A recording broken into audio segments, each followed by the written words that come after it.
आज हम सीखेंगे मैथमेटिक्स की स्पेलिंग। तो एक था ही नाम का लड़का, उसके आगे मैट, उसके पीछे मैट, और वो बन गया ICS ऑफिसर। तो बाबू आज के अपन क्वेश्चन है, वर्ग की भुजा की लंबाई 6 सेंटीमीटर है, तो वर्ग का क्षेत्रफल ज्ञात कीजिए। इसके लिए हम वर्ग के क्षेत्रफल का फॉर्मूला बहुत ही ढांसू ट्रिक से लर्न करेंगे।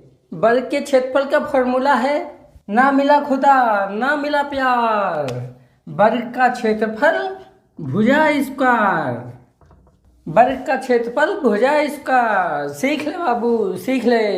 अब आपको ये वाला क्वेश्चन सॉल्व करना है, जल्दी कमेंट करो। तो देखा बाबू, आज का हमारा क्वेश्चन है कि वृत्त की त्रिज्या अगर 14 सेंटीमीटर है तो उस वृत्त का क्षेत्रफल बताइए। तो इसके लिए हमें वृत्त के क्षेत्रफल का फॉर्मूला पता होना चाहिए।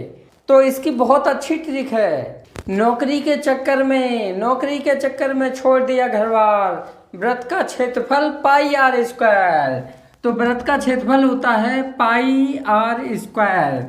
यहाँ पर पाई की वैल्यू होती है 22/7, उसको हमें आर स्क्वायर की वैल्यू से मल्टीप्लाई करना है। आपको आर की वैल्यू दी हुई है, तो जल्दी से सॉल्व करो और कमेंट करो। सीख लो बाबू, सीख लो। प्यार में मिला धोखा और गिफ्ट में जुताई।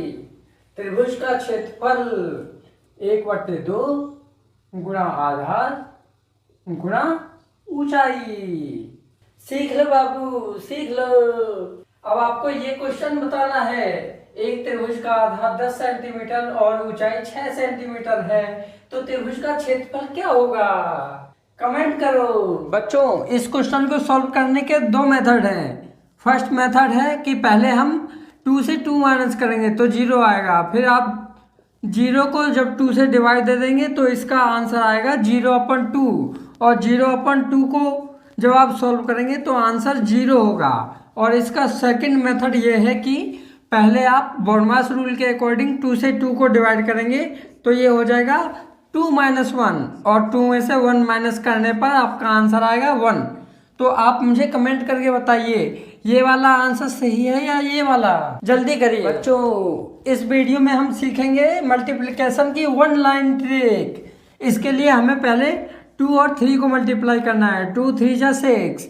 अब 3 को 1 से मल्टीप्लाई करेंगे, 3 1 जा 3। 2 को 2 से मल्टीप्लाई करेंगे, 2 2 जा 4। इन दोनों को आप ऐड कर देंगे और यहाँ लिखेंगे 7। अब आपको 1 और 2 को मल्टीप्लाई करना है, 2 1 जा 2, तो ये आ गया आपका 276, जो आपका 12 × 23 का आंसर है। इसी तरह से अब आपको 24 में 13 से मल्टीप्लाई करके आंसर बताना है। जल्दी करिए। अब हमें ये वाला क्वेश्चन सॉल्व करना है, तो हम इसको डमास रूल से सॉल्व करेंगे। आप डमास रूल नहीं जानते हो तो मेरी वीडियो देख लो। पहले डिवाइड होता है, तो पहले हम डिवाइड करेंगे। 2 + 2 ÷ 2 1 × 4।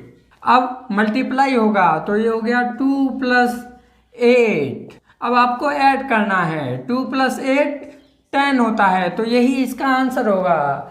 कमेंट करिए सही है या गलत है। आइए बच्चों, सीखते हैं मल्टीप्लिकेशन की 1 लाइन ट्रिक। पहले आप 3 को 1 से मल्टीप्लाई करेंगे, 3 1 जा 3। फिर आप 3 को 3 से 3 3 जा 9, 1 1 जा 1, 9 + 1 10। 10 का 0 लिखेंगे, 1 कैरी आ जाएगा। 4 को 3 से मल्टीप्लाई करेंगे, 12। 2 1 जा 2 + 1, ये हो गया आपका 15। 15 का 5 लिखेंगे, 1 कैरी आ जाएगा फिर से। अब आपको ये मल्टीप्लाई करना है, तो 4 1 जा 4, 3 2 जा 6, 6 + 4 10, 10 + 1 11, 1 कैरी आ जाएगा फिर से। 4 2 जा 8, 8 + 1 9। तो आप इसको मल्टीप्लाई करके ये इसका आंसर लिखेंगे। जल्दी से करिए। अब आपको इसे सॉल्व करके आंसर बताना है, जल्दी करो। बाबू, क्या आपको इस क्वेश्चन का आंसर पता है? यदि आयत की लंबाई 10 सेंटीमीटर और चौड़ाई 5 सेंटीमीटर है तो इसका क्षेत्रफल ज्ञात कीजिए। तो आयत के क्षेत्रफल को ज्ञात करने का फॉर्मूला बहुत ही इजी है। इसकी ट्रिक सुनो। भर्ती फंसी तो भाजपा याद आई, भर्ती फंसी तो भाजपा याद आई। आयत का क्षेत्रफल लंबाई गुणा चौड़ाई, आयत का क्षेत्रफल लंबाई गुणा चौड़ाई L/B। सीख लो बाबू, सीख लो। चलो देखा बाबू, स्वागत है आपका एक और धमाकेदार वीडियो में। क्वेश्चन है कि वृत्त की त्रिज्या 7 सेंटीमीटर है, तो आपको वृत्त की परिधि बतानी है। तो इसके लिए हमें वृत्त की परिधि का फॉर्मूला मालूम होना चाहिए। तो वृत्त की परिधि का फॉर्मूला होता है, ना किसी से दोस्ती, ना किसी से दोस्ती, ना किसी से प्यार, वृत्त की परिधि 2πr। वृत्त की परिधि 2πr। यहाँ 2 में हम पाई की वैल्यू से मल्टीप्लाई करेंगे। पाई की वैल्यू होती है 22/7 और उसमें आर की वैल्यू से मल्टीप्लाई कर देंगे। आपको आर की वैल्यू दी हुई है, तो आपको इस क्वेश्चन को सॉल्व करके इसका आंसर कमेंट करना है। सीख लो बाबू, सीख लो, जल्दी करो। सीख लो बच्चों। अगर आपको लग रहा है कि इस क्वेश्चन का आंसर 0 होगा तो आप गलत हैं। मैं आपको गलत प्रूव करके दिखाऊंगा। देखिए, सॉल्व करते हैं। आप 100 को 10 का स्क्वायर माइनस 100 को 10 का स्क्वायर लिख सकते हैं और इसे हम लिखेंगे 10 माइनस 10।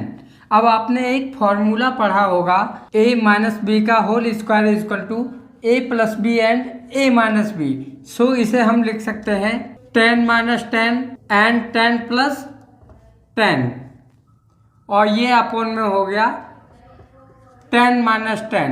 अब आप इस 10 माइनस 10 से 10 माइनस 10 को कैंसिल कर देंगे और यहाँ बचेगा आपका 10 प्लस 10 और 10 प्लस 10 20 होता है। तो सीख लो बच्चों और चैनल को जल्दी से सब्सक्राइब करो। तो स्वागत है बच्चों आपका एक और वायरल वीडियो में। अगर आपको ये रूट वाले क्वेश्चन कठिन लगते हैं तो देखिए कितनी इजीली हम इन्हें सॉल्व कर सकते हैं। जब हमारा रूट वाला नंबर सेम होता है तो हम इन रूट के बाहर वाले नंबर्स को डायरेक्ट ऐड कर सकते हैं। जैसे 3 + 2 5 एंड रूट वाले सेम नंबर को हम 1 टाइम नोट कर लेंगे, तो इसका आंसर होगा आपका 5√7। इसी तरह से आप इस वाले क्वेश्चन को सॉल्व करके आंसर कमेंट करिए, जल्दी करिए। सीख लो बच्चों, सीख लो, जल्दी करो। तो बच्चा लोग देखते हैं इस क्वेश्चन को कैसे सॉल्व करेंगे। तो मैंने आपको बताया था जब रूट के अंदर का नंबर सेम होता है तो हम बाहर वाले नंबरों को सिंपली ऐड कर देते हैं। तो ये है 1√5 + 1√5। तो आप इसको ऐड करेंगे, आंसर आएगा 2√5। अब हमें √5 में इसका आंसर बताना है, तो हम क्या करेंगे, 2 को अंदर रूट के अंदर ट्रांसफ़र करेंगे। तो आपको पता होना चाहिए कि जब हम रूट के बाहर वाले नंबर को रूट के अंदर ट्रांसफ़र करते हैं तो ये डबल हो जाता है, मीन्स इसका स्क्वायर कर देते हैं। तो इस नंबर को आप लिखेंगे, 2 को अंदर ले जाएंगे तो ये हो जाएगा 2 × 2 और जब आप इसको मल्टीप्लाई करेंगे तो ये हो जाएगा आपका 5 × 2 = 10, 10 × 2 = 20। तो आपका आंसर आएगा √20। अब आपको ये वाला क्वेश्चन सॉल्व करके आंसर कमेंट करना है, जल्दी करो। सीख लो बच्चों, सीख लो।